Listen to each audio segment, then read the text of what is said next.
I found it on Christmas morning when I opened my front door to get the newspaper. A single card, lying on the welcome mat, not handed to me, not mailed with a stamp, just slid under the door like a takeout menu. I picked it up. Standard holiday card, snowflake design, generic season's greetings on the front. Inside, in my daughter's handwriting, "Merry Christmas, Mom. Sorry we're so busy this year. Love, Melissa." That's it.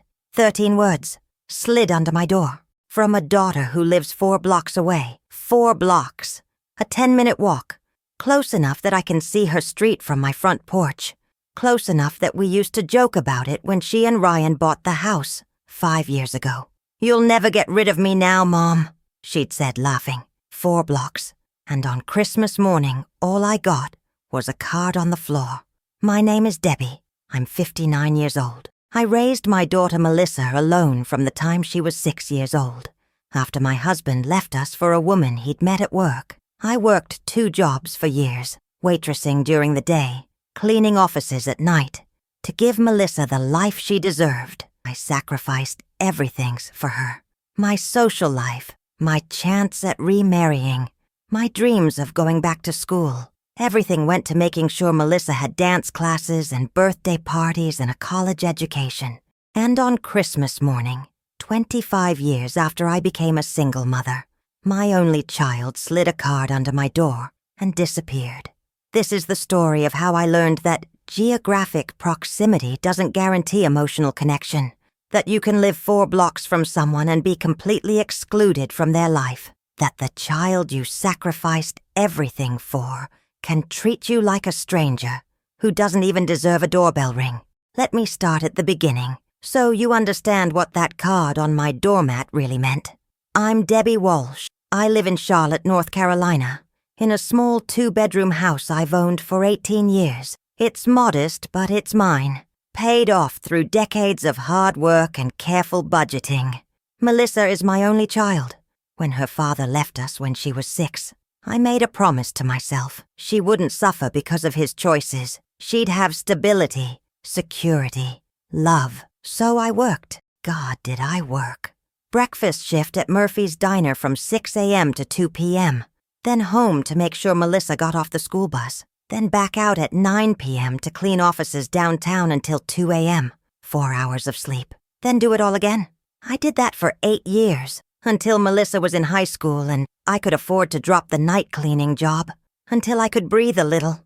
But even then, every dollar went to her. School supplies, prom dress, SAT prep courses, college application fees. I had nothing saved for retirement. But Melissa had everything she needed. She got into UNC Charlotte, lived at home to save money, graduated with a degree in marketing, got a good job at an advertising agency. I was so proud. My daughter, the college graduate, the professional.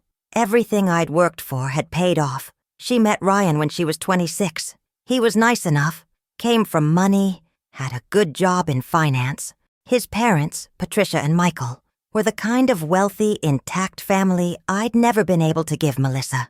Big house, country club membership, European vacations. I tried not to feel inadequate around them. Tried not to notice how Patricia would talk about family traditions and the way we do things in a way that made clear I wasn't part of we. Melissa and Ryan got married 5 years ago. I paid for what I could. The rehearsal dinner, even though traditionally that's the groom's family's responsibility. I wanted to contribute, wanted to show I mattered. The wedding was beautiful, expensive, mostly paid for by Patricia and Michael, and I was grateful they could give Melissa things I couldn't. Really, I was. After the wedding, Melissa and Ryan bought a house in my neighborhood, 4 blocks from me. "I want to be close to you, Mom," Melissa said when she told me. "You've always been there for me. I want to be there for you, too." I cried when she said that. Cried with happiness that my daughter wanted to stay close, that all those years of sacrifice had created a bond that would last 4 blocks.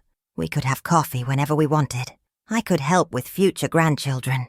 We'd be part of each other's daily lives, except that's not what happened. The first year they lived here, I saw Melissa regularly. She'd stop by after work. We'd have dinner together. Ryan would join us sometimes. It felt like family, but gradually things changed. The visits became less frequent, more scheduled. "I'll come by Tuesday," instead of spontaneous drop-ins. Then Tuesday would get canceled because something came up with Ryan's family. By the 3rd year, I was lucky to see her once a month, and even then, it was brief, rushed, like she was checking an obligation off a list. I told myself she was busy. Young marriage, demanding job. I shouldn't expect too much.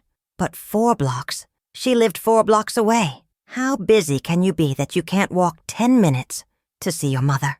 This past year was the worst. I saw Melissa maybe 6 times total. Once for my birthday, a quick lunch where she checked her phone constantly. Once for Mother's Day, another rushed meal. A few random visits that felt more like duty than desire. And I noticed something else. She'd mentioned doing things with Patricia. We went shopping with Ryan's mom. Patricia invited us to their lake house. We had brunch at the country club with Ryan's family. Always Ryan's family. Never just my family, meaning me. I tried not to feel jealous. Patricia could offer Melissa things I couldn't. Shopping trips, lake houses, country club brunches. I was still waitressing at Murphy's Diner, living paycheck to paycheck, with no extras to offer. But I'd raised Melissa, alone, for 25 years. Didn't that count for something? November arrived, Thanksgiving approaching. I texted Melissa, "What are our plans for Thanksgiving? Should I cook?" She responded the next day, "We're actually doing Thanksgiving with Ryan's family this year. Patricia really wants us there. Maybe we can see you the weekend after." The weekend after. Not Thanksgiving Day, the weekend after. I wrote back, "Of course, sweetheart. Enjoy the day with Ryan's family. Just let me know when you're free." She never let me know. The weekend after Thanksgiving came and went. No message, no visit. I told myself it was fine. They probably needed rest after a big family gathering. December arrived, Christmas approaching. I bought presents for Melissa and Ryan. Nothing expensive. I couldn't afford expensive, but thoughtful. Things I knew they'd like. I texted Melissa on December 10th. "Would you and Ryan like to come for Christmas dinner? I know it's just me, but I'd love to see you both." 2 days later, she responded, "We'll try to make it work. Things are pretty hectic. Try to make it work. For Christmas, with your mother who lives 4 blocks away." December 15th, I tried again. "Have you thought more about Christmas? I need to know what to cook." Her response came that evening. "Mom, I'm not sure we can commit to a full dinner. We'll let you know." Can't commit to Christmas with your mother. I should have known then. Should have understood what "we'll let you know" really meant. But I kept hoping, kept believing she'd come. December 20th, still no confirmation. I texted again. "Melissa, honey, Christmas is in 5 days. Can you please let me know what you're doing? I miss you." She responded, "Mom, please don't pressure me. We have a lot going on. We'll figure it out. Don't pressure her." Asking my daughter about Christmas plans was pressure. December 23rd, I called. It went to voicemail. I left a message. "Melissa, it's Mom. I just want to know if you're coming for Christmas. I won't be upset either way. I just need to know. Please call me back." She texted an hour later. "Sorry, in meetings. We'll be in touch." We'll be in touch. 2 days before Christmas. And that's all I got. Christmas Eve arrived. No word from Melissa. I called again. Voicemail again. I spent Christmas Eve alone. Made myself a small dinner. Watched holiday movies. Tried not to feel abandoned. Tried not to remember all the Christmases when Melissa was little, when it was just the 2 of us, making cookies and decorating our small tree. When she'd hug me and say, "This is the best Christmas ever, Mom," even though I couldn't afford expensive presents. Those Christmases felt very far away. I went to bed around 11, lay awake for hours, wondering if Melissa would surprise me tomorrow. Show up at my door with presents and apologies and explanations. I woke up Christmas morning at 7, made coffee, walked to my front door to get the newspaper. And there it was, a card, lying on my welcome mat. I picked it up, recognized Melissa's handwriting immediately on the envelope. "Mom." My heart jumped. She'd come by, left me a card. Maybe she was planning to stop by later. Maybe this was just the start of Christmas together. I opened it, read the message. Merry Christmas, Mom. Sorry we're so busy this year. Love, Melissa. Sorry we're so busy. On Christmas. Written on a card slid under my door. I looked at my phone. No missed calls, no texts, no message explaining when she'd be by or what so busy meant. Just this card, left on the ground like I was a neighbor she barely knew. I sat down on my front step, still in my bathrobe, holding that card, trying to understand. She'd been here, at my house, on Christmas morning, or maybe late Christmas Eve, close enough to slide this card under my door, but not close enough to knock, to ring the doorbell, to hand it to me in person, and give me a hug. She'd literally been on my doorstep and had chosen not to see me. If you've ever been treated as an inconvenience by someone you love, someone you sacrificed everything for, you know this feeling. The confusion, the hurt, the desperate need to understand how you became disposable. Comment below if you've experienced this, and if these stories resonate, please consider subscribing to Lindsay Stories. I went inside, made more coffee, stared at the card sitting on my kitchen table. Sorry we're so busy this year. Busy doing what? She lived 4 blocks away. It was Christmas. What could possibly be so important that she couldn't spare even an hour for her mother? I texted her at 9 a.m. Got your card. Thank you. Are you coming by today? No response. I called at 11. Voicemail. I sent another text at 1 p.m. Melissa, I'd really like to see you today, even for a few minutes. It's Christmas. Nothing. By 3 p.m. I was worried. What if something was wrong? What if they were sick or there'd been an emergency? I did something I'd been avoiding. I walked to Melissa's house, 4 blocks. Took me exactly 9 minutes.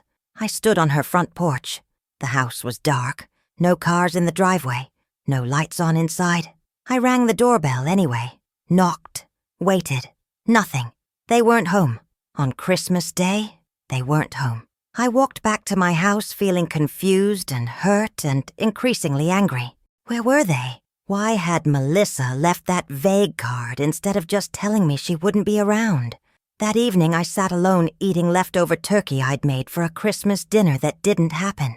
The presents for Melissa and Ryan sat unwrapped under my small tree, and I tried to understand how my daughter, who lived 4 blocks away, could leave me alone on Christmas with nothing but a card slid under my door. December 26th came. Still no word from Melissa. I texted, "Are you okay? I'm worried. Please let me know you're safe." She responded that evening, "We're fine, Mom. Just having a quiet holiday. We'll catch up soon." A quiet holiday. So quiet she couldn't answer texts or calls. So quiet she couldn't spare 10 minutes to walk to her mother's house. December 27th. I was working the morning shift at Murphy's Diner, pouring coffee, taking orders, trying not to think about how my daughter had abandoned me on Christmas. My neighbor Carol came in for breakfast. She slid into a booth in my section. "Hey, Debbie, how was your Christmas?" she asked cheerfully. "Quiet," I said. "Just me this year."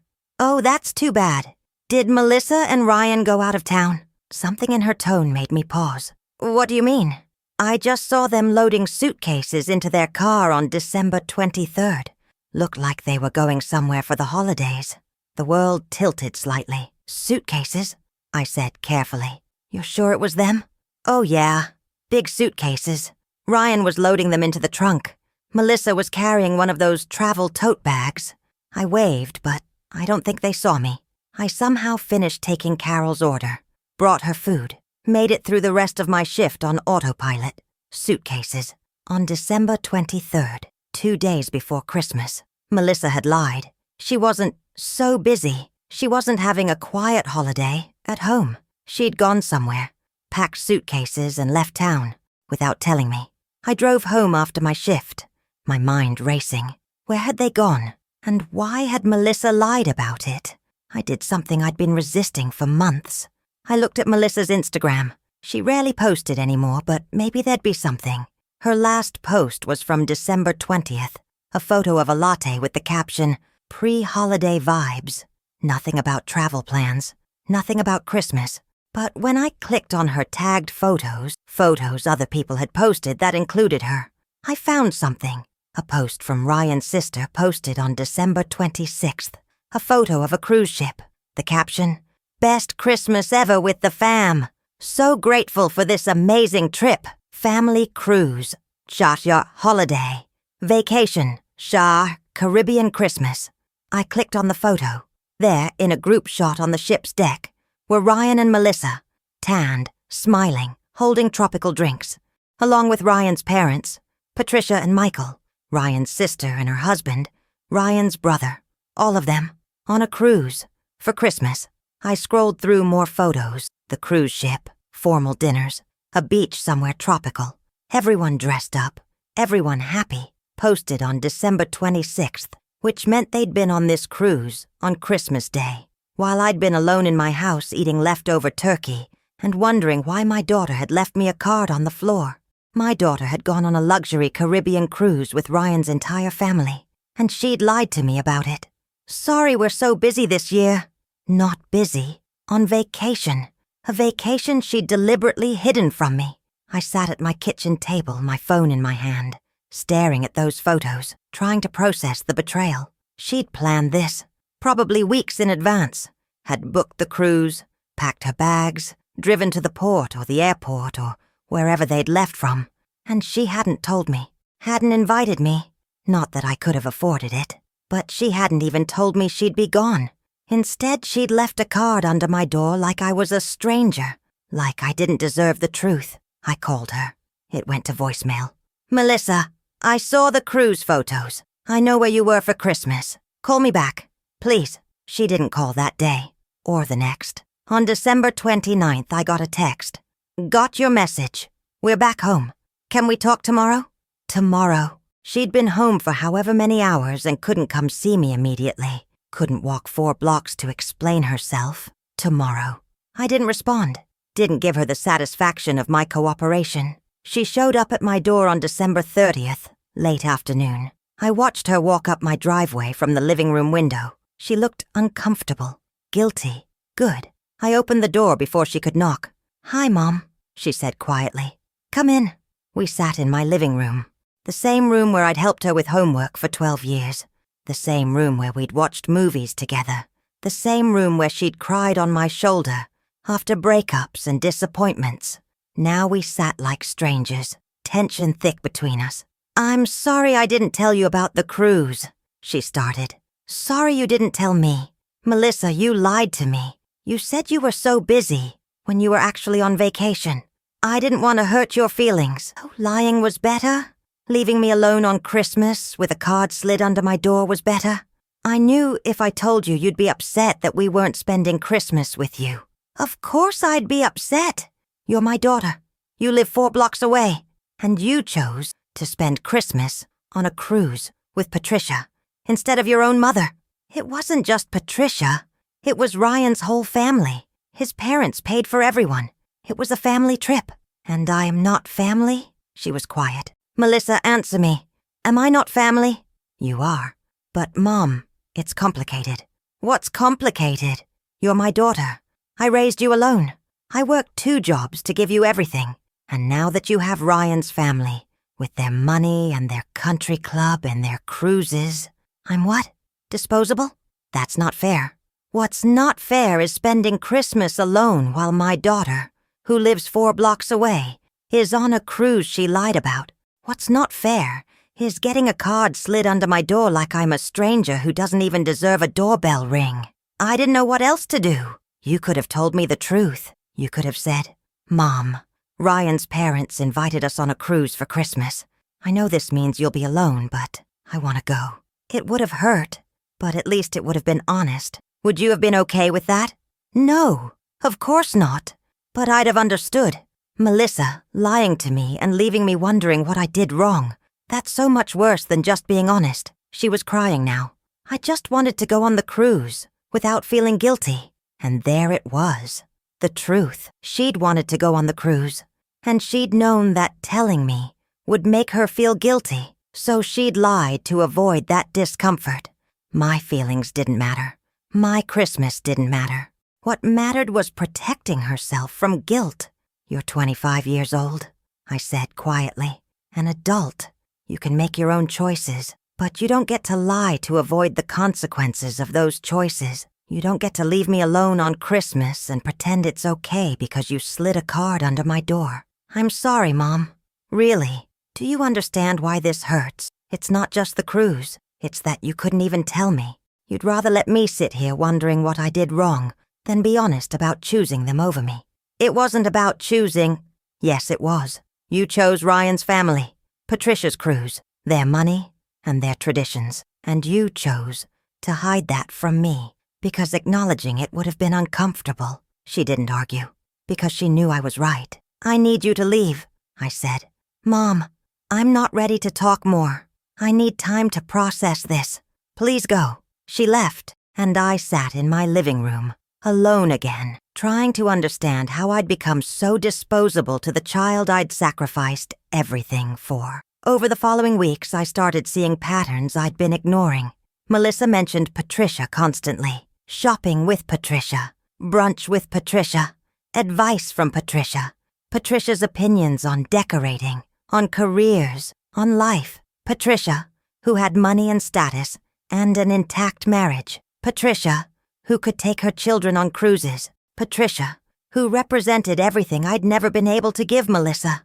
And I realized Melissa had found a replacement mother, someone who could offer her things I couldn't. The single mom who'd waitressed and cleaned offices and sacrificed everything. That mom was useful when Melissa needed support. But now that she had Patricia, now that she had access to country clubs and cruises and wealth, I was optional. The backup, the obligation she fulfilled with cards slid under doors. Have you ever realized you're being replaced by someone else in your own child's life? That years of sacrifice count for less than someone else's money and status? Share your experience in the comments. And subscribing to Lindsay Stories helps us continue sharing these painful truths. January passed. Melissa texted occasionally. Surface-level messages. "How are you?" "Hope work is going well." Nothing substantive. I responded briefly. I wasn't going to make it easy for her. Wasn't going to pretend the cruise and the lies hadn't happened. February brought another realization. I was scrolling through Facebook, something I rarely did, and saw a post from Patricia, a photo from what looked like a birthday party. The caption, "Celebrated my birthday with my favorite people. So blessed to have this beautiful family." In the photo, Patricia surrounded by Ryan, Ryan's siblings, and their spouses, and Melissa, right there in the middle, holding a champagne glass, smiling like she belonged. Patricia's birthday, and Melissa was there, part of the celebration. When was my birthday? March 15th, 2 weeks away. I waited to see if Melissa would mention it, would invite me to something, would make plans. March 15th arrived, my 60th birthday. Melissa sent a text. "Happy birthday, Mom. Hope you have a great day." That's it. No call, no visit, no suggestion of celebrating together. I looked at the text, looked at the photo of Melissa at Patricia's birthday party, and I understood. I got texts. Patricia got celebrations. I responded, "Thank you. Nothing else." If she wanted more from me, she'd have to earn it. March ended. April came. I saw Melissa exactly 0 times. She lived 4 blocks away, and I saw her 0 times. May arrived. Mother's Day approaching. I wondered what I'd get this year. Another text? Maybe a card slid under my door. Mother's Day came. I got a text at 10 a.m. "Happy Mother's Day. Love you." No call, no visit, just a text. I turned off my phone, worked a double shift at the diner, came home exhausted, and found a card on my doormat. Just like Christmas. Generic Mother's Day card. Inside, "Thanks for everything you've done for me. Love, Melissa. Thanks for everything." Like I was a teacher she'd had once. Like 25 years of single parenthood. Deserved a card left on the ground. I left it on my doormat. Didn't even bring it inside. 2 days later, Melissa texted, "Did you get my card?" I responded, "I saw it. Did you not like it?" "Melissa, do you not see how impersonal this is? Cards left on my doorstep like I'm someone you barely know. I was trying to do something nice. You want to do something nice? Walk 4 blocks and spend an hour with me. That's nice. This is obligation fulfilled with minimal effort. She didn't respond. June brought a revelation I wasn't expecting. Carol, my neighbor, mentioned seeing Melissa. "I saw your daughter at the grocery store yesterday," she said during breakfast at the diner. "She was with an older woman. I think it might have been Ryan's mother." "Probably," I said neutrally. "They were laughing about something. Looked like they were having fun. It's nice that they're close." Nice, yes. So nice that my daughter spent time with her mother-in-law while her actual mother got cards on the doormat. That evening I did something I'd been avoiding. I drove past Melissa's house. Her car was in the driveway. Lights were on. She was home, 4 blocks from me. Home. But she hadn't stopped by in months. I sat in my car, looking at her house, feeling the proximity like a physical pain. She was so close. Close enough that I could walk there in 9 minutes. Close enough that visiting should be effortless. But she'd made the choice not to. Again and again she'd chosen Patricia's company, Patricia's celebrations, Patricia's family. And I was left with cards and texts, and the knowledge that geographic proximity meant nothing when your child didn't want you around. I drove home, and I made a decision. I couldn't keep waiting for Melissa to choose me. Couldn't keep hoping that someday she'd realize what she'd lost. Couldn't keep measuring my worth by how often my daughter remembered I existed. I had to build a life that didn't revolve around her, that didn't require her participation or validation. It was the hardest decision I'd ever made, but it was necessary. I started saying yes to things I'd always declined. Happy hours with coworkers, a book club that met Tuesday evenings, a hiking group for women over 50. I'd spent 25 years being mom first, and Debbie second. Now I needed to remember who Debbie was when she wasn't defined by motherhood. July brought an unexpected text from Melissa. "Would you want to come over for dinner this weekend? Just the 3 of us?" I stared at that invitation, the first one in months, and I felt nothing. No excitement, no eagerness, just fatigue. I wrote back, "I'm busy this weekend. Maybe another time." She responded, "Oh, okay. Let me know when you're free." I didn't let her know. Didn't follow up. If she wanted to see me, she could try harder than one vague dinner invitation after 6 months of cards and texts. August marked 1 year since things had really started deteriorating. 1 year of decreasing contact and increasing distance, despite Melissa living 4 blocks away. I thought about the daughter I'd raised, the girl who used to tell me I was her best friend, who'd curl up with me on the couch and say, "I love you, Mom," spontaneously. That girl was gone, replaced by a woman who saw me as an obligation, who managed me with minimal effort, who'd found a better mother in Patricia. I grieved that girl, grieved the relationship we'd had, grieved the future I'd imagined where we'd stay close. But I also started accepting reality. This was who Melissa was now. This was the relationship she'd chosen, and I had to decide whether I could live with that or if I needed something different. September brought Melissa's 32nd birthday. I sent a card in the mail. Didn't deliver it in person. Figured if she could leave cards on my doormat, I could mail one. Inside I wrote, "Happy birthday. Love, Mom." As impersonal as the messages she'd been sending me. "See how it feels," I thought. She texted, "Got your card. Thank you." That's it. No suggestion of getting together. No acknowledgement that we hadn't seen each other in person in over 6 months, 4 blocks away. And we'd become strangers who exchanged texts and cards, but never actual contact. October brought the holiday season approaching again. Another Christmas coming. Another year of wondering if I'd spend it alone. I made a decision. I wasn't going to ask Melissa about her plans. Wasn't going to wait and hope and eventually be disappointed. I signed up to volunteer serving Christmas dinner at a homeless shelter. If I was going to be alone, at least I'd be alone doing something meaningful. Melissa texted in mid-November, "What are you doing for Thanksgiving?" I responded honestly, "I haven't decided yet. What about you?" "We'll probably do something with Ryan's family." Of course. Patricia's family. Again. "Have fun," I wrote back. "You could join us if you want." if I want. Invited as an afterthought, as an obligation. Thank you, but I'll make other plans. She didn't push, didn't insist.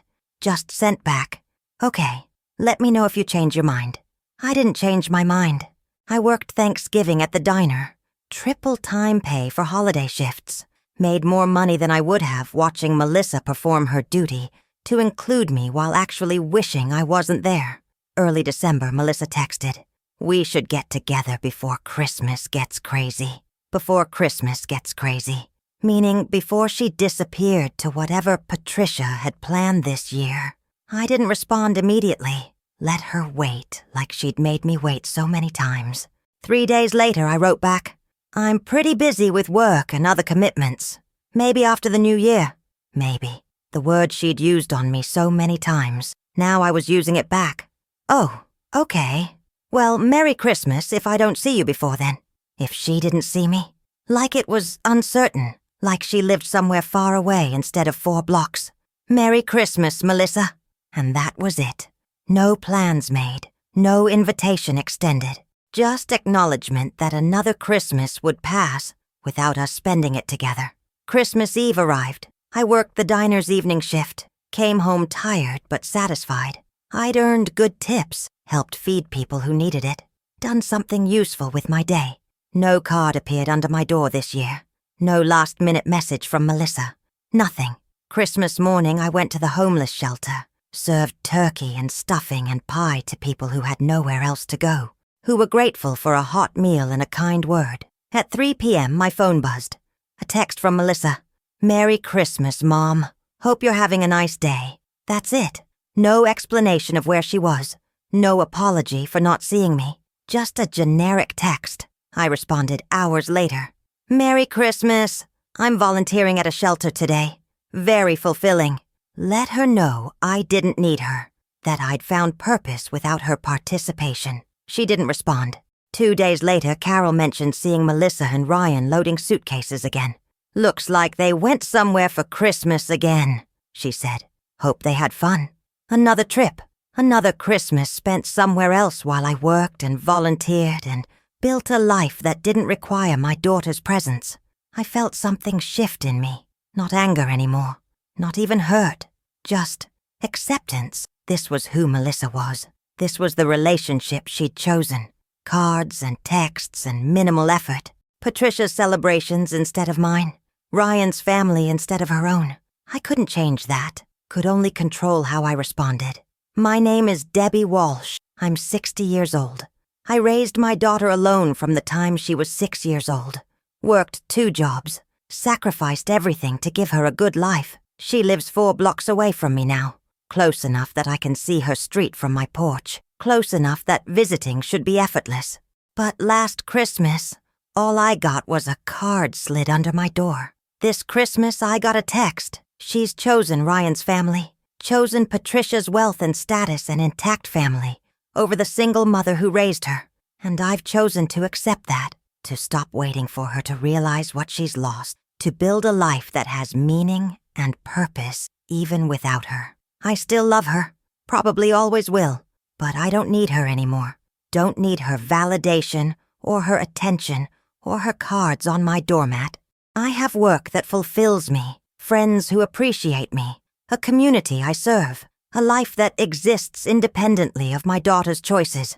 That's not the ending I wanted, but it's the ending I have, and I'm learning to be okay with that. If this story resonates, if you've been treated as an obligation by someone you sacrificed everything for, if you've been replaced despite proximity, if you've learned that love doesn't guarantee connection, share this. Comment with your experience. Let others know they're not alone. And subscribe to Lindsay Stories, because these painful truths need to be told. Silence protects people who hurt us, and we're done being silent. Thank you for witnessing my story, for making space for pain that doesn't have resolution. 4 blocks. That's how close we are. And it's never felt farther. That's everything. What I haven't fully explained yet is what living 4 blocks from someone who doesn't want you feels like. The daily grinding reality of proximity without connection. Every time I leave my house, I have to decide, Do I drive past Melissa's street, or take the longer route to avoid it? Do I risk seeing her car in the driveway and feeling that ache of knowing she's so close but never visits? Or do I add 10 minutes to my commute to protect myself from that pain? Most days I take the longer route, because seeing her house, with its nice landscaping and 2-car garage, and the life she's built that doesn't include me, hurts in ways I can't fully explain. It's one thing to be estranged from a child who lives across the country. That distance provides a buffer, an excuse. It's too far to visit often. But 4 blocks? There's no excuse in 4 blocks. No buffer. Just the constant visible reminder that she's choosing not to see me. The book club I joined in July became an unexpected source of healing. 8 women, all between 50 and 70, meeting Tuesday evenings at the local library to discuss whatever book we'd chosen that month. During one meeting in August, our discussion drifted from the book, a memoir about mother-daughter relationships, to our own experiences. "My daughter lives in Seattle," a woman named Susan said. "I'm in Charlotte, so I see her maybe twice a year. It's hard, but I understand. The distance makes it difficult. My daughter's in New York," another woman added. "Same thing. We FaceTime, but in-person visits are rare." They were sharing this as commiseration, as solidarity in the difficulty of long-distance relationships with adult children. I stayed quiet. "What about you, Debbie?" Susan asked. "Where does your daughter live?" I hesitated, then decided to be honest. 4 blocks from me." The room went silent. 4 blocks? Susan repeated. "Yes, I can literally walk to her house in 9 minutes. And how often do you see her?" "I haven't seen her in person in 8 months." More silence. Uncomfortable this time, because they understood what that meant. Distance was an excuse they could sympathize with. But 4 blocks? 4 blocks was a choice. "Has something happened between you?" someone asked gently. "Nothing specific. She just chose her husband's family over me. They have money, status. Her mother-in-law can offer things I can't. So that's where she spends her time." "But 4 blocks," Susan said again. That's so close. She could visit you any time?" "She could. She doesn't." That conversation changed something for me, because hearing their shock, seeing their faces when they learned about the 4 blocks, validated something I'd been questioning. I wasn't being unreasonable. I wasn't expecting too much. The proximity made Melissa's absence worse, not better. Made her choices more deliberate, not more excusable. After that meeting, Susan and I became close. She started inviting me to things outside of book club. Coffee on Saturday mornings, matinee movies, art exhibits at the local museum. "I know it's not the same as having your daughter around," she said once, "but you deserve people who actually want to spend time with you." She was right, and gradually, I built a social life that didn't revolve around waiting for Melissa to remember I existed. In September, something happened that crystallized everything. I was at the grocery store, pushing my cart through the produce section, when I heard a familiar laugh. I looked up. There, 3 aisles away, was Melissa with Patricia. They were shopping together, laughing at something. Patricia had her hand on Melissa's arm in that casual, affectionate way. Mothers and daughters touch. I stood frozen, watching them. They looked comfortable, natural, like they did this regularly. And I realized they probably did. This probably wasn't a one-time thing. This was routine. Weekly grocery shopping together. Mother-daughter time that should have been mine. They didn't see me. I made sure of that. Turned my cart around and left through a different checkout lane. But I sat in my car afterward, crying, because seeing them together had hurt in a way I wasn't prepared for. It wasn't just that Melissa had replaced me. It was seeing the evidence. Seeing her give to Patricia the time and affection she'd denied me. Seeing them be what we used to be. I called Susan from my car. Told her what I'd seen. "Come to my house," she said immediately. "Don't sit alone with this." I went. Spent the afternoon on her back porch, talking through the pain while she listened without judgment. "You know what the hardest part is?" I said. "It's not that she loves Patricia. It's that she doesn't seem to feel any guilt about excluding me. Like she's completely comfortable with this arrangement. Maybe she's in denial," Susan suggested. maybe acknowledging what she's done would be too uncomfortable, so she just doesn't acknowledge it. That made sense. But it didn't make it hurt less. October brought my birthday approaching again. 61. Another year older. Another year of estrangement from my only child. I didn't tell anyone it was my birthday. Didn't want sympathy or pity. Just wanted the day to pass quietly. But Susan remembered. Showed up at my door with a cake and a card signed by everyone from book club. "You might not have your daughter," she said, "but you have us, and we're not going anywhere." I cried, hugged her, and felt something I hadn't felt in a long time. Chosen, valued, like I mattered to someone. Melissa sent a text on my birthday. "Happy birthday, Mom." Same as last year. Just a text. No call, no visit, no acknowledgement that we lived 4 blocks apart. I responded, "Thank you. Nothing more." If she wanted more from me, she'd have to earn it with actual effort. November arrived again. Another Thanksgiving approaching. Another year of holidays without my daughter. This year, I didn't wait to see if she'd invite me. Didn't torture myself with hope and eventual disappointment. Susan invited me to her family's Thanksgiving. My kids will be there. Some grandkids. My sister. It's casual and loud and a little chaotic. But there's always room for one more, if you'd like to join us. I accepted.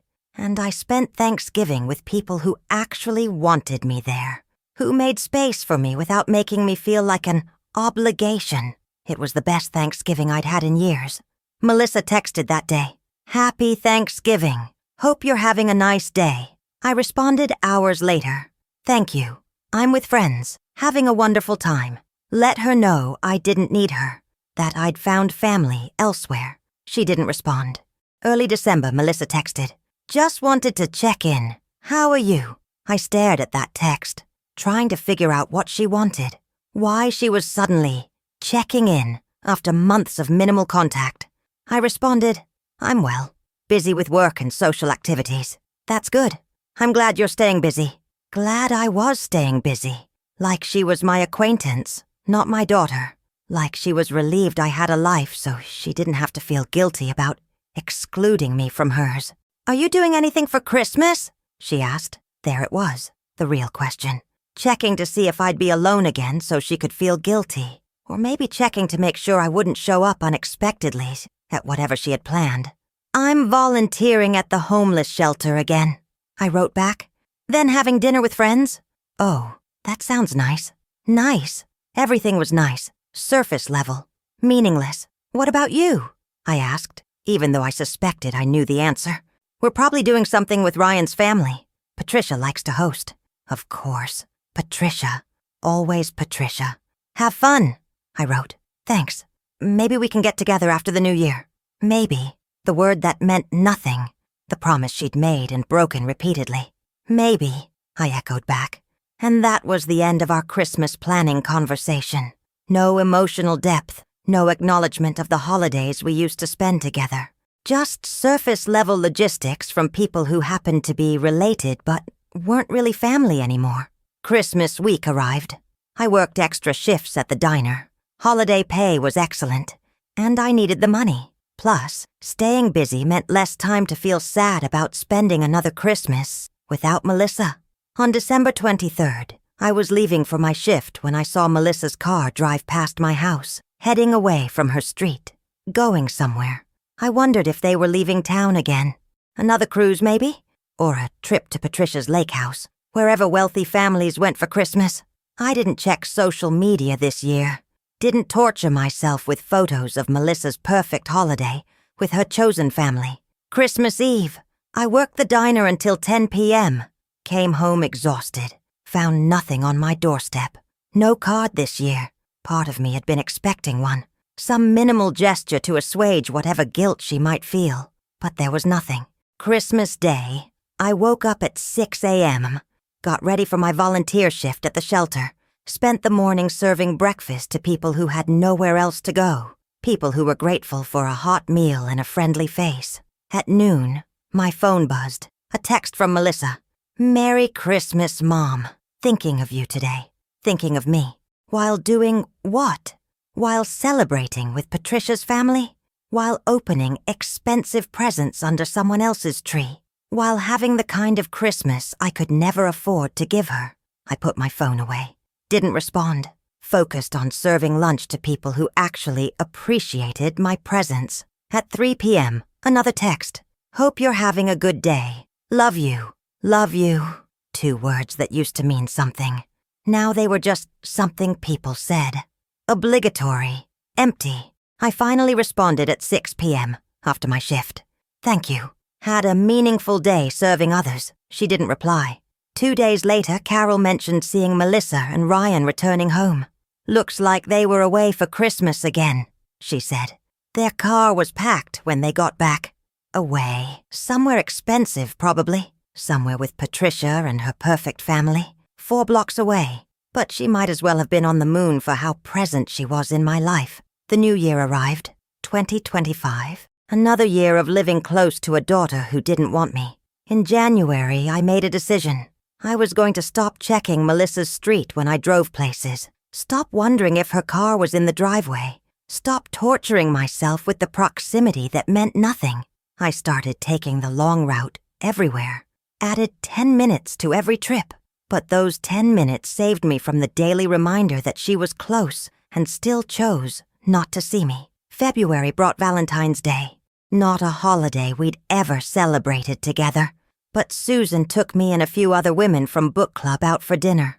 2 women who don't need men or ungrateful children to have a good time, Susan toasted. We laughed, clinked our glasses, and I felt something I hadn't felt in years. Belonging, not with the family I'd been born into or had created, but with the family I'd chosen, the family that had chosen me back. That evening, Melissa texted, "Happy Valentine's Day, Mom." Another generic holiday text, another minimal effort. I didn't respond at all this time. 2 days later, she texted again. "Did you get my message?" I responded. "I did. Are you okay?" "I'm fine. Busy with life." "Okay. Well, let me know if you need anything." If I need anything. Like she was my social worker, not my daughter. I didn't respond to that either. March arrived. My birthday month. 62 approaching. I told Susan and the book club women that I didn't want any fuss this year. Just wanted a quiet dinner with friends. They planned a surprise anyway. Took me to a nice restaurant. Gave me small, thoughtful gifts. Made me feel celebrated in ways Melissa never had. Melissa's text came on my actual birthday. "Happy birthday, Mom! Hope it's a great one!" The same text she'd sent last year. And the year before that. Generic, impersonal, minimum effort. I responded, "Thank you." She didn't follow up. Didn't call. Didn't offer to take me to dinner or even stop by for a visit. 4 blocks. She was 4 blocks away, and she couldn't be bothered to spend an hour with me on my birthday. That night, Susan asked me how I was doing. "I'm okay," I said. "It doesn't hurt as much anymore. It's more like acceptance. This is who she is. This is the relationship she's chosen. You deserve better," Susan said firmly. "Maybe, but wanting better doesn't make it happen. All I can do is build a life that doesn't require her participation. And you've done that. Look at you. You have friends, activities, purpose. You're thriving despite her absence." She was right. I was thriving. Not in the way I'd imagined when Melissa was little and I dreamed about our future relationship. But thriving nonetheless. April brought an unexpected encounter. I was at Target shopping for household items when I saw Melissa 2 aisles away. She saw me too, froze, then seemed to decide she couldn't avoid me. "Hi, Mom," she said, walking over. "Hello, Melissa." Awkward silence. "How have you been?" she asked. "Busy. You?" "Good. Work's been crazy." More silence. "I've been meaning to reach out," she said. "I know it's been a while." A while. Like we'd had lunch last month and just hadn't connected recently. Not like we hadn't had a real conversation in over a year. Not like we lived 4 blocks apart and never saw each other. "I'm around," I said neutrally. "You know where I live." She looked uncomfortable. "I know. Things have just been so hectic." Hectic. The excuse people use when they're not making time for something. For someone. "Well, I should finish shopping," I said. "It was good seeing you." I walked away before she could respond. Before she could make more excuses or offer more empty promises about getting together soon. When I got to my car, my hands were shaking, because seeing her had brought back all the hurt I'd been managing, all the grief I'd been processing. 4 blocks. She lived 4 blocks away, and we'd become strangers who made uncomfortable small talk in Target. That evening she texted, "It was nice seeing you today. We should really get together soon." Should. The word that meant it wouldn't happen. I didn't respond. May arrived. Mother's Day approaching again. Another year of wondering what minimal gesture I'd receive. This year, Susan and the book club women planned a Mother's Day brunch for all of us who are mothers, whether our children appreciate us or not, Susan said.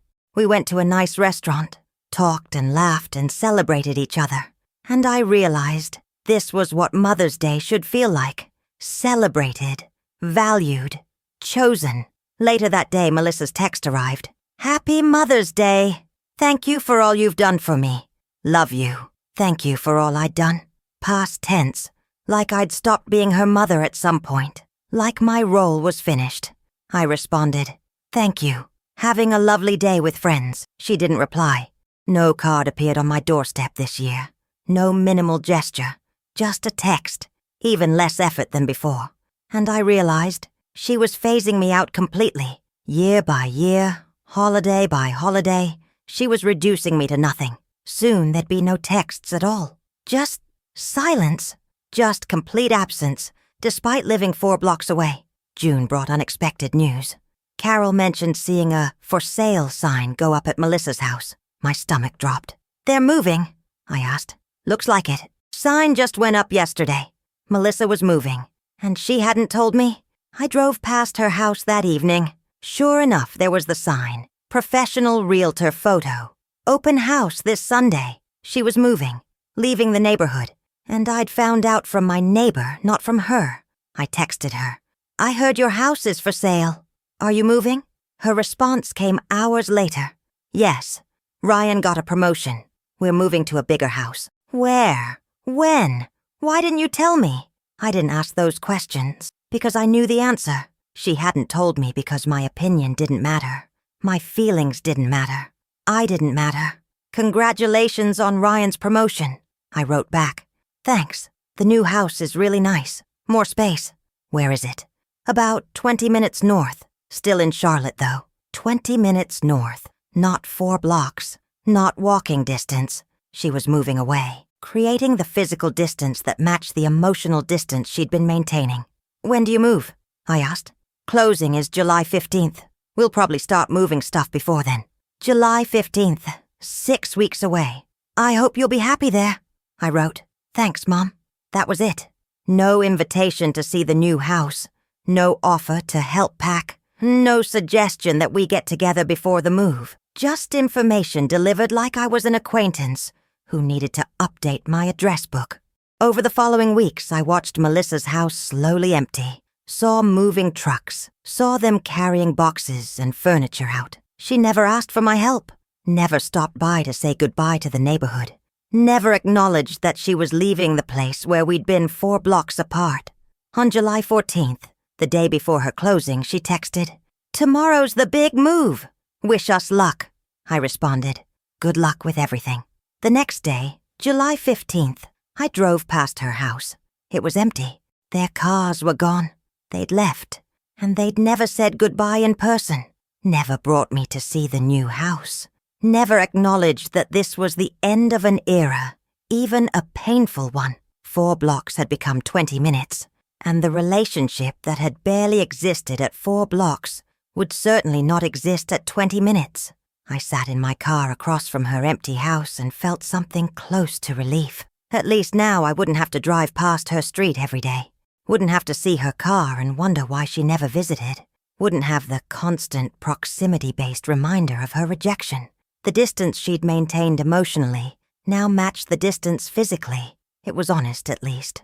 "My name is Debbie Walsh. I'm 62 years old. I raised my daughter Melissa alone from the time she was 6 years old. For 5 years she lived 4 blocks from me, close enough to walk, close enough that visiting should have been effortless. But in those 5 years, our relationship disintegrated. I got cards slid under my door. generic holiday texts, minimal effort.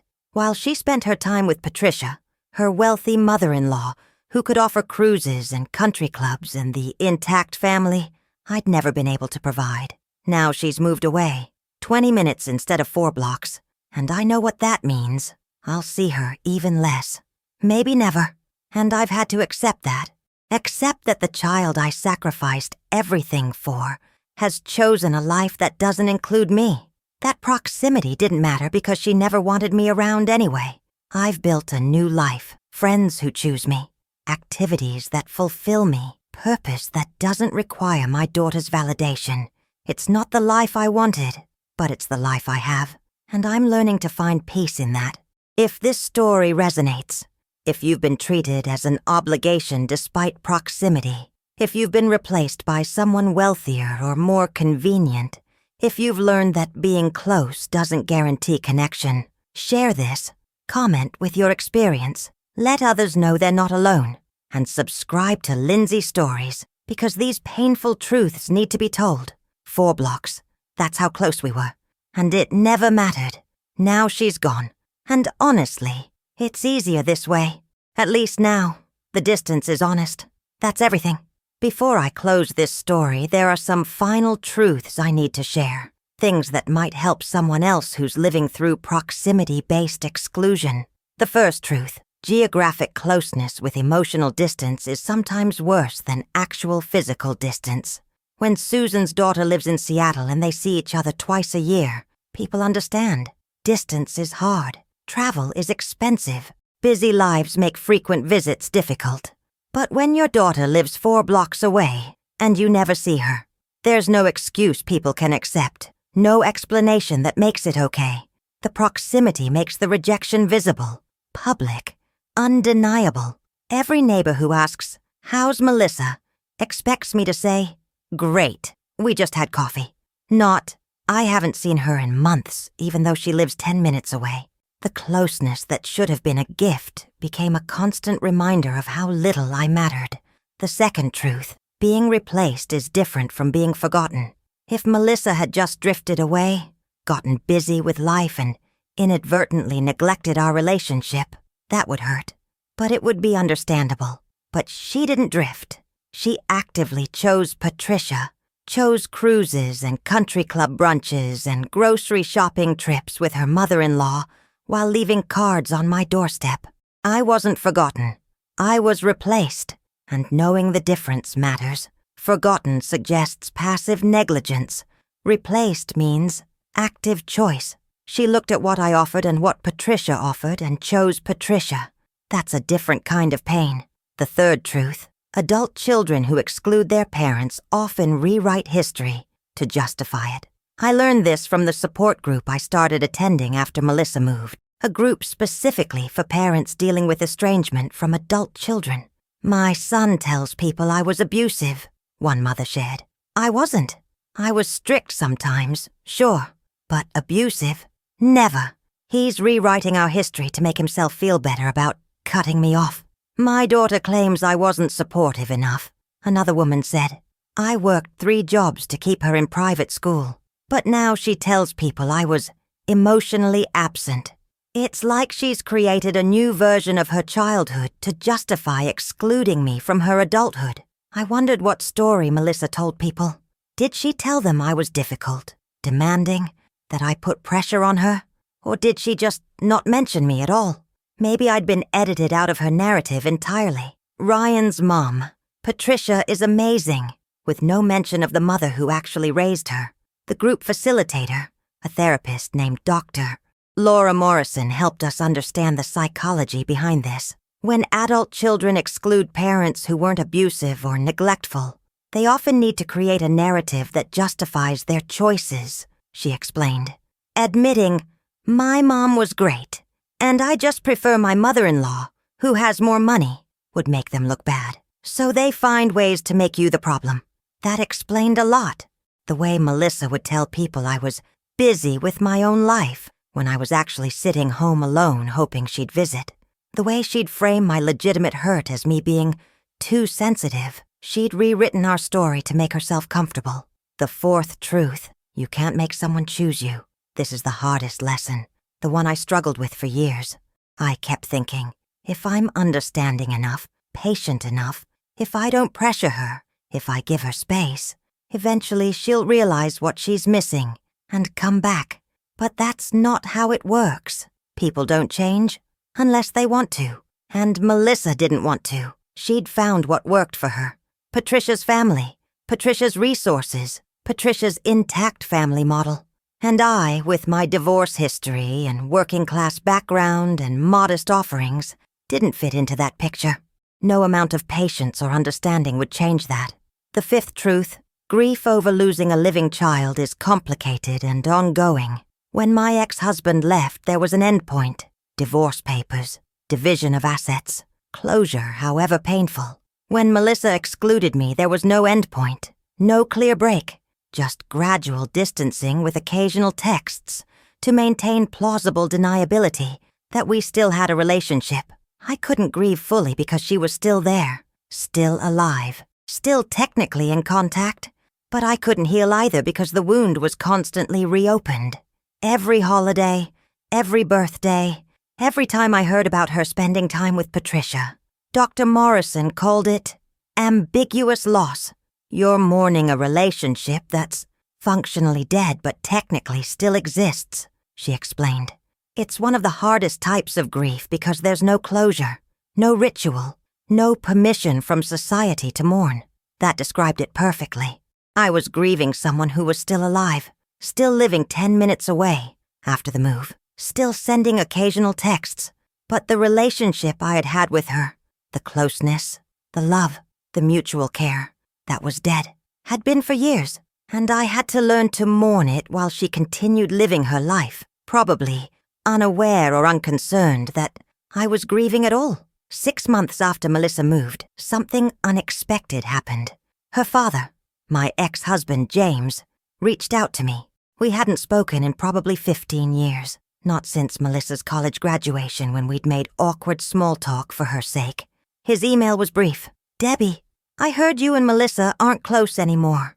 I wanted to check in. Are you okay?" I stared at that email for an hour, trying to figure out what he wanted, why he cared. I responded, "I'm managing. Thank you for asking." He wrote back, "Melissa mentioned she doesn't see you much. I'm sorry. I know you were a good mother to her." Were, past tense, but his acknowledgement meant something. The man who'd abandoned us when Melissa was 6, who'd contributed almost nothing to her upbringing, was acknowledging that I had been a good mother, while Melissa treated me like I was disposable. "Thank you," I wrote back. "That means more than you know."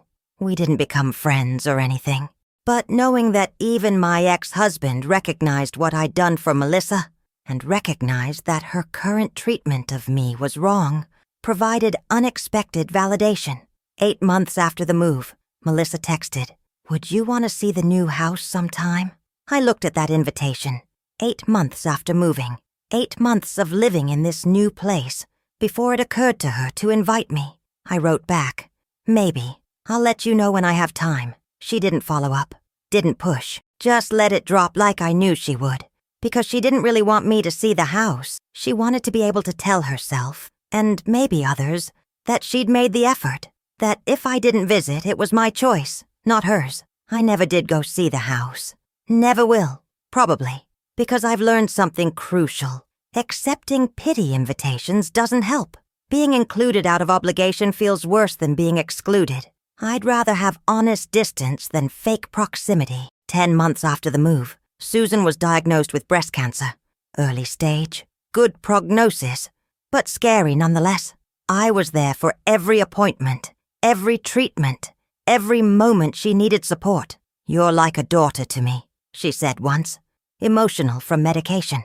"The daughter I always wanted," I cried, because she'd become like a mother to me too. The mother I'd needed when my actual child abandoned me. The family I'd chosen because the family I'd created chose someone else. During Susan's treatment, Melissa texted occasionally. "How are you?" I responded, busy helping a friend through cancer treatment. "Oh no, I hope they're okay." They, not, "I hope your friend is okay." Not, "Let me know if you need anything." Just a generic expression of sympathy before moving on to something else. When Susan finished treatment and got the all clear, we celebrated with the whole book club. Dinner at a nice restaurant, toasts and tears, and gratitude for health and friendship and chosen family. Melissa wasn't there, didn't even know about it, wasn't part of my life in any meaningful way, and I realized I was okay with that, more than okay. I'd built something real with these women, something that didn't require me to accept crumbs or make excuses or pretend minimal effort was enough. 1 year after Melissa moved, I got an unexpected text from her. Dad told me he reached out to you last year. Did you two talk? Interesting. She hadn't mentioned James in years. Now suddenly she cared that we'd communicated. We exchanged a few emails, I responded. Why? Just curious. He mentioned he felt bad about how things worked out between us. How things worked out. Like our estrangement was something that just happened. Not something she'd chosen. Not something she'd actively created through years of exclusion and lies and prioritizing Patricia. Did he say what specifically he felt bad about? I asked. Just that you were a good mom, and I should appreciate that more. Should appreciate. Not that she did appreciate it. Just that she should. That's between you and your conscience, I wrote back. She didn't respond. But I felt something shift. If even James, who'd abandoned us, who'd been largely absent from Melissa's life, recognized what I'd done and what Melissa was failing to do, maybe I wasn't crazy. Maybe I wasn't expecting too much. Maybe Melissa was just selfish, and that was on her, not me. 14 months after the move, my car broke down. Major repair needed. Expensive. Susan offered to help financially. I declined, but borrowed her car while mine was in the shop. Melissa didn't know about any of this, because we didn't have the kind of relationship where I'd tell her about my problems, or she'd notice when I was struggling. We were strangers who happened to share DNA, and I'd made peace with that, stopped hoping for something different, stopped measuring my worth by whether my daughter chose me. 18 months after the move, Melissa texted, "I'm pregnant. Thought you should know." I stared at that text for a long time. Pregnant? She was going to have a baby. I was going to be a grandmother. And she'd told me via text, casually, like it was minor news. "Congratulations," I wrote back. "When are you due?" "July. We're really excited." "That's wonderful." That was it. No invitation to be part of the pregnancy. No mention of me being involved with the baby. Just information delivered impersonally. I told Susan that evening. "How do you feel?" she asked carefully. "Honestly, resigned. She'll probably want Patricia heavily involved. I'll be the backup grandmother. If that, you deserve better." I know, but deserving better doesn't make it happen. Over the following months, Melissa occasionally posted pregnancy updates on social media. Photos of her growing belly. Gender reveal party photos showing pink balloons. A girl. Patricia was in many of the photos, clearly involved, clearly excited. I wasn't invited to the gender reveal party. Wasn't included in baby shower planning. Wasn't asked for name suggestions or advice. Just like always, I was optional, peripheral, the grandmother who didn't really matter. In June, a month before her due date, Melissa texted, "Baby's due in a few weeks. Just wanted to keep you updated." "Thank you," I responded. "What's her name?" "We're naming her Patricia, after Ryan's mom. We'll call her Trisha." Of course, named after Patricia, the grandmother who'd replaced me, the woman Melissa had chosen. Even my granddaughter would carry Patricia's name as a constant reminder of who mattered more. "That's lovely," I managed to write back. "I'm sure Patricia is honored." "She is. She cried when we told her." I bet she did. She'd won.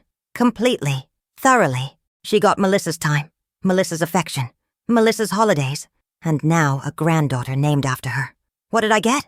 Texts, cards on doorsteps, replacement. In July, Melissa gave birth. I found out via text. "Baby's here. 7 lbs 3 O's. Everyone's healthy." Everyone's healthy. Clinical. Impersonal. Like I was a distant acquaintance receiving a mass update. I responded, "Congratulations. I'm so happy for you all." I wasn't invited to the hospital. Wasn't asked to visit after they got home. Wasn't included in the flood of visitors who surely came to meet baby Trisha. 3 weeks after the birth, Melissa sent a photo. A professional newborn photo shoot. Trisha in a tiny pink outfit, sleeping peacefully. "She's beautiful," I texted back. "Thanks. We did photos with Patricia yesterday. She wanted some with all 3 generations. All 3 generations. Melissa, Patricia, and baby Trisha. I wasn't part of the 3 generations, despite being Trisha's biological grandmother. Despite having raised Melissa alone, I was edited out, replaced even before my granddaughter was born. My name is Debbie Walsh. I'm 63 years old now. My daughter, Melissa, lives 20 minutes away. Used to live 4 blocks. For years she excluded me. Chose her mother-in-law, Patricia. Left me cards under my door. Lied about cruises. Made me feel disposable. Now she has a daughter named after Patricia.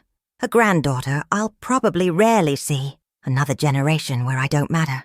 And I've had to accept that this is my reality. That loving someone doesn't guarantee being loved back. That sacrificing everything doesn't guarantee gratitude. That proximity doesn't guarantee connection. I have friends who choose me. A life that has meaning. Purpose that doesn't require Melissa's participation. It's not the life I imagined when I held her as a baby. When I worked 2 jobs to give her everything. When I sacrificed my own dreams for hers. But it's the life I have. And I'm surviving it. If this story resonates, if you've been replaced, excluded, treated as optional by children you gave everything to, know you're not alone. Share this story. Comment with your experience. Subscribe to Lindsay Stories, because these truths need to be told. Silence protects people who hurt us. 4 blocks. That was all that separated us. But the distance was never geographic. It was always a choice. That's everything. One final thought before I go. Something I wish I'd understood earlier. When someone shows you through their actions that you don't matter to them, believe them. Don't wait for explanations. Don't make excuses. Don't convince yourself that if you're just more patient, more understanding, more giving, they'll eventually see your worth. They see it. They just don't value it. Melissa knew what I sacrificed for her. Knew I worked 2 jobs. Knew I gave up everything to give her opportunities. She knew. She just decided Patricia offered more of what she wanted. And that was her right. But it was also my right to stop accepting crumbs and pretending they were enough. Geographic proximity amplified the pain, made the rejection more visible, more public, more impossible to explain away. But it also clarified things, showed me undeniably that she was choosing not to see me, that the distance was emotional, not physical. 4 blocks taught me that closeness means nothing without choice, that you can live next door to someone and be completely alone. And eventually, it taught me to stop waiting, to build a life that doesn't require her participation, to find family in friends who actually show up. I'm 63 years old. My daughter has moved on without me. My granddaughter will grow up knowing Patricia better than she'll ever know me. And I'm surviving it. Not perfectly, not without ongoing grief, but surviving. Because I've learned that you can lose almost everything and still have something worth living for. That chosen family counts as much as biological family. That resilience isn't about bouncing back. It's about building something new from what remains. Share this story widely. Someone you know might be living through proximity-based exclusion, might be wondering why their nearby child never visits, might need to know they're not alone in this specific pain. Comment with your experience. Let others know that cards under doors and generic texts and replacement by mother-in-laws happens to good parents who did everything right. And subscribe to Lindsay Stories, because these stories need to be told. Because silence protects people who exclude us. Because we're done pretending everything's fine when it's not. Thank you for witnessing my story, for making space for pain that doesn't have resolution. 4 blocks, 20 minutes. It never mattered. The distance was always a choice. And I'm finally okay with that. That's everything.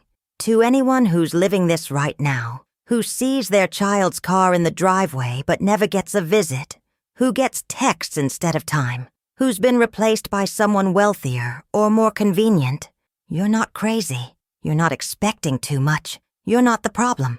Proximity without connection is a special kind of torture, but it's also clarifying. It removes all excuses. It shows you exactly how much you matter to someone. And once you know that, you can stop waiting, stop hoping, start building something that doesn't require their participation. I'm still here, still surviving, still finding purpose in a life that looks nothing like I'd planned. And so can you. That's everything. 4 blocks was never the problem. The choice was. That's everything.